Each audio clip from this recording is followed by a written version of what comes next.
नमस्कार भावांनो, कशा आहात? तुमच्या आवडत्या चॅनलमध्ये बॉलिवूड किडामध्ये तुमचं स्वागत आहे. हा व्हिडिओ पाहण्याअगोदर प्लीज माझ्या चॅनलला सबस्क्राईब करा. माझे चॅनल नवीन आहे, माझ्या चॅनलला सपोर्ट करा.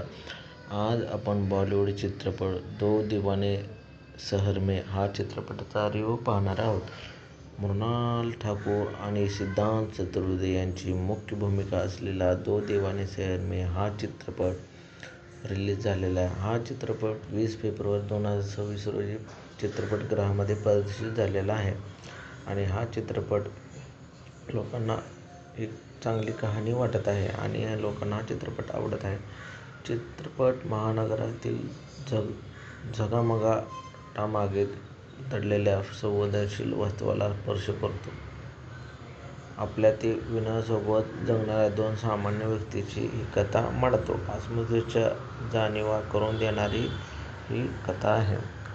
तर आधुनिक प्रेमाची ह्या चित्रपटाला कथा म्हटलेली आहे. मुंबईसारख्या शहरामध्ये स्वतःचं अस्तित्व शोधणाऱ्या तरुणाची ही कथा रवी उद्यावर यांनी दिग्दर्शित केलेली आहे. तर या चित्रपटाची कथानक अशी आहे की शशांक याला बोलण्यात अडथळा असल्यामुळे आत्मविश्वास कमी आहे, तर रोशनी म्हणजे स्वतःच्या दिसण्याबाबत असुरक्षित आहे. या दोन अनपरफेक्ट लोकांची ही परफेक्ट लव्ह स्टोरी आहे.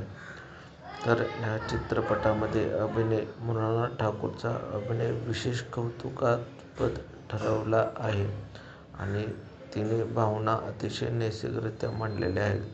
सिद्धांतने देखील साधी पण प्रभावी भूमिका साकारलेली आहे. ह्या चित्रपटामध्ये दोघांची लव्ह स्टोरी चांगली दाखवलेली आहे आणि कहाणी युनिक आहे आणि लोकांना हा कहाणी आवडत आहे. तरी हा चित्रपट पाहण्यासाठी लोकांनी चित्रपटगृहामध्ये जावा. काहीतरी नवीन कहाणी या चित्रपटाच्या माध्यमातून लोकांना पाहायला मिळेल आणि दोघांनीही चांगल्या प्रकारे या चित्रपटामध्ये ॲक्टिंग केलेली आहे. संगीत व दिग्दर्शित या चित्रपटात संथ गती असली तरी ती कथेला साजेशी आहे.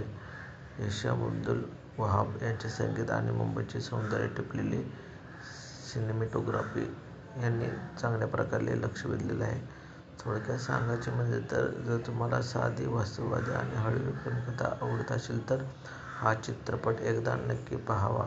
आणि ह्या चित्रपटाने चांगली कहाणी असल्यामुळे हा चित्रपट लोकांना खूप आवडेल.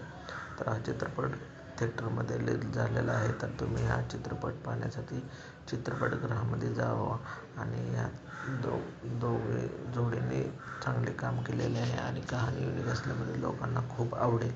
तरी हा व्हिडिओ पाहिल्याबद्दल तुमचे धन्यवाद. असे व्हिडिओ पाहायचे असेल तर माझ्या चॅनलला सबस्क्राईब करा. थँक्यू.